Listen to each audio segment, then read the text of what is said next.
Vou sair um pouquinho de economia agora e falar de política antes da gente ir para o nosso intervalo, né? Nessa quinta-feira, o presidente da França, Emmanuel Macron, foi recebido por Rodrigo Pacheco lá no Senado. E eu quero entender agora do André Anelli como que foi essa reunião, né? O que essas pessoas discutiram, quais foram os principais temas e o que dá para tirar na prática aqui para o país. Fala aí, meu amigo. Boa tarde para você.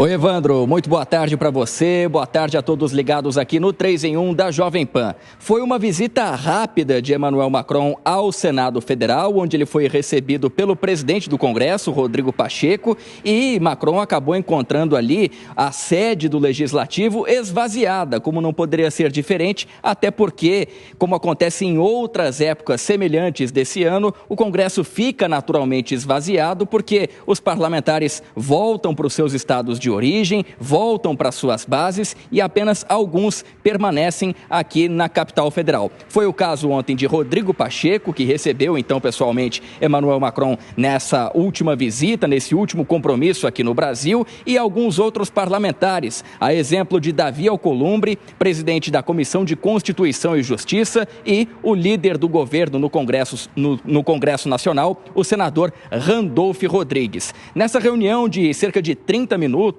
um pouco menos, Macron acabou destacando a Rodrigo Pacheco o que ele chamou de força da democracia brasileira, citando indiretamente os atos de 8 de janeiro do ano passado, que, segundo Macron, acabaram representando um atentado contra a democracia brasileira e o funcionamento das instituições.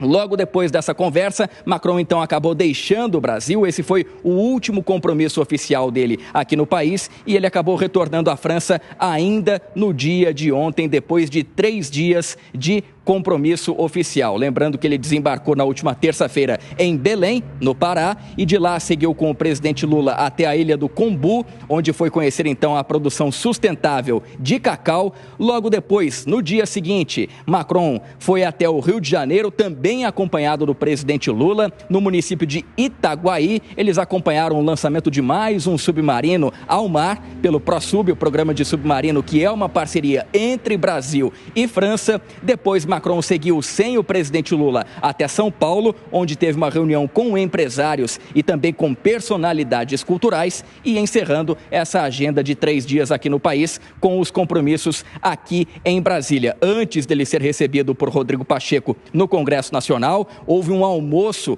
com iguarias brasileiras, a exemplo de galinhada, também coxinha, em que Macron participou no Palácio do Itamaraty, sede do Ministério das Relações Exteriores. Aí houve uma reunião bilateral com o presidente Lula já no Palácio do Planalto para discutir diversas questões, como, por exemplo, o que a gente trouxe ontem, o acordo entre Mercosul e União Europeia, o qual Macron continua se posicionando contrário, mas disse que as negociações são entre 2 blocos econômicos e não entre 2 países e que isso não afetaria, então, as relações bilaterais entre Brasil e França. E logo depois, esse encontro já com Rodrigo Pacheco no Congresso Nacional, onde o grande destaque, nas palavras de Macron, foi a resistência da democracia. A gente segue acompanhando, Evandro, as repercussões dessa visita. O próprio Emmanuel Macron, nas redes sociais, acabou brincando com as fotografias que viraram piada nas redes. Ele disse que essa visita aqui foi sim um casamento,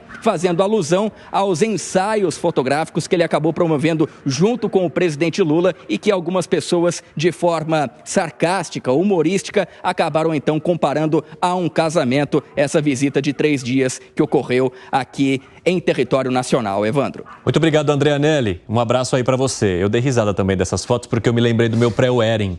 Aquelas fotos que você faz antes do casamento, né? E aí o fotógrafo fica falando, vai, segura na mão, sorria, vai, corre um pouquinho, para um pouquinho, corre mais um pouquinho. Parecia os dois, né? Porque eles davam a mão, corriam juntos e aí se abraçavam, se adoravam. Bom, eu tenho 3 minutos aqui até o nosso intervalo, então eu preciso de um comentário bem objetivo de cada um. Começo contigo, Gustavo Segré. Sem comentários. Por quê?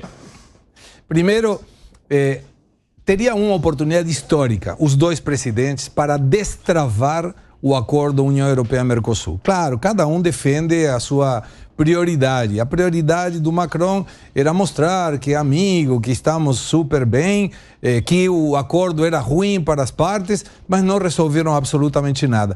E a foto, meme, Tá bem, é simpático e tudo, mas isso não me parece que seja o mais importante de uma reunião em que a visita do presidente, que está comprometendo o acordo da União Europeia e o Mercosul, poderia ter tido resultados muito melhores para o país.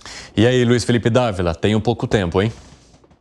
Mas não precisa muito tempo não, viu, Evandro? O negócio é o seguinte, os memes dizem tudo, a relação pessoal entre os dois ficou muito bem, ótimo e tal, mas as relações entre países foi um fracasso, porque o que não andou o acordo do Mercosul e, na verdade, eu não entendo o que mais pode acontecer dessas relações individuais. Pode fazer uma transferência de tecnologia, coisa assim e tal, mas assim, a principal pauta de interesse do Brasil e do Mercosul não andou. E Macron foi muito duro. Aliás, se tem uma coisa que ele foi antidiplomático, foi na dureza que ele rechaçou o acordo Mercosul-Comunidade Europeia. E é uma pena que ele faz isso, porque, na verdade, esse é um acordo que vem sendo trabalhado há 25 anos. Ele, na verdade, está jogando fora o trabalho de 25 anos de toda a Comunidade Europeia e do Brasil. O que, na verdade, ao meu ver, é um desrespeito à diplomacia entre os dois blocos durante 2 décadas. 30 segundos para você, Piperno. Do ponto de vista das relações entre os dois países, é óbvio que o encontro foi, um sucesso. Esteve aqui, conversou com várias autoridades brasileiras e as relações as relações bilaterais, elas saem ainda mais fortalecidas entre o Brasil e um grande país civilizado. Agora, é óbvio que houve a frustração por conta de, mais uma vez, ele reafirmar a posição dele de ser contrário ao acordo. Agora, foi uma frustração, mas não foi surpresa. Ele já vinha dizendo isso. 30 para você, Gani. Olha, foi um casamento que gerou um divórcio da União Europeia, do acordo União Europeia e Mercosul. O Brasil tem que pensar esse acordo de Mercosul, sai logo aí da zona aduaneira, volta, né? Depois a gente pode falar sobre isso, vira zona de livre comércio e vai buscar as suas amantes pelo mundo para fazer melhor comércio. Como você está amargo nessa sexta-feira. Está precisando receber igreja. Está precisando receber... Não, estou ácido. Está precisando